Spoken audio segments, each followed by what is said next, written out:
Hello everyone, কেমন আছো তোমরা সবাই? আশা করি সবাই খুব ভালো আছো। আমিও খুব ভালো আছি।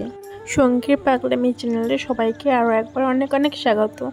আজকের ভিডিওটা ফার্স্টে শুরু করেছি চুল নিয়ে, কারণ আমি আজকে চুল কাটতে যাচ্ছি। এত বড় চুল কেটে ফেলবো, কারণ সামনে পুজো, আর পুজোতে সবাই চায় নিজেকে নতুন নতুনভাবে সাজিয়ে তোলা, সামনে সুন্দর করে নিজেকে সবার সামনে সাজিয়ে তোলা।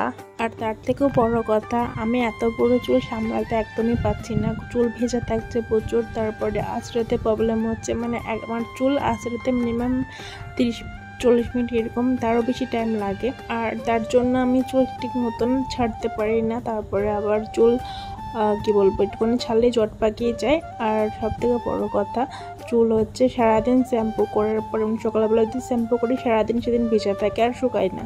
পরের দিন সকালে তাও হালকা ভেজা থাকে। তো যাই হোক, আমি তো পুরো রেডি। এই যে মাম্মাকে রেডি করে দিয়েছি, ওষুধ খেয়ে চুপচাপ বসে আছে গুড গার্ল হয়ে আমার রসগোল্লা। আমি শুধু ভাবছিলাম কাটবো কি কাটবো না। যখন কাটছিল তখন একটু কষ্ট লাগছিল আমার। তো চলো ভিডিওটা শুরু করা যাক। মানে যেখানে যেই সেলুনে যাবো সেই সেলুনে যাওয়া যাক। চলো, রাস্তায় বেশি ভিডিও করা হয়নি, তো আমি ডাইরেক্ট চলে এসেছি একদম মানে যেখানে চুল কাটাবো, মানে যার কাছ থেকে কাটাবো তার সেলুনে।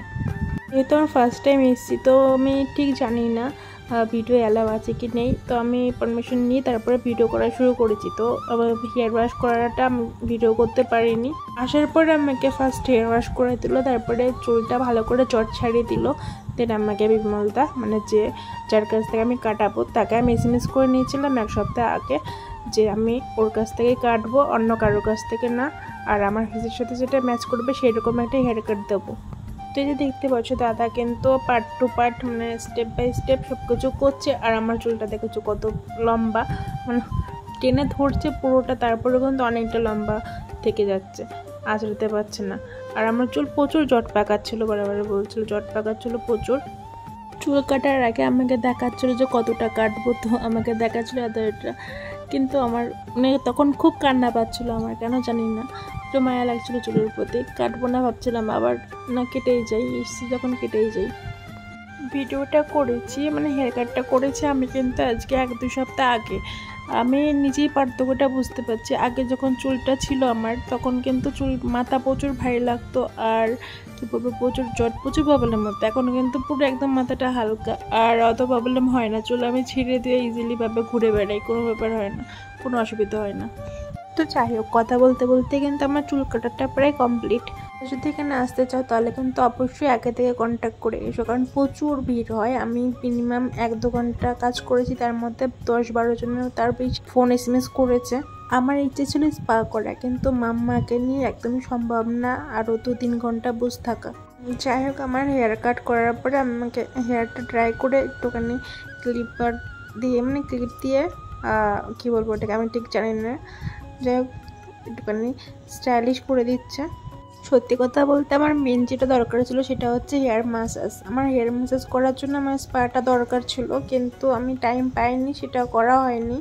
কিন্তু এইটা যেটা করে দিচ্ছে, এটা করতে গিয়ে আমার মাথাটা কিন্তু একদম হালকা হয়ে গেছে। আমার ঘুম পাচ্ছিল প্রচুর, চোখ একদম লেগে আসছিলো। বিয়ের আগে আমি মাকে দিয়ে অয়েল ম্যাসাজ বা হেনা কিছু করাতাম, মানে ম্যাসাজ আমাকে মোটামুটি মাসে 2-3 বার তারও বেশি করে দিত মা। আর বিয়ের পরে তো সেরকম লোক নেই ম্যাসাজ করার মতন। তো এখন মাথা পুরো একদম ভারী থাকে, মাথা একটু ম্যাসাজ করলে মাথাটা হালকা লাগে, আর চুলেরও ভালো গ্রোথ হয়। এর জন্য সবারই মোটামুটি স্পা করাটা দরকার খুবই। যাই হোক, কথা বলতে বলতে দেখো আমার হেয়ার স্টাইলটা করা কিন্তু একদমই কমপ্লিট। কেমন লাগছে তোমরা বলো? আমার কিন্তু খুবই ভালো লেগেছে।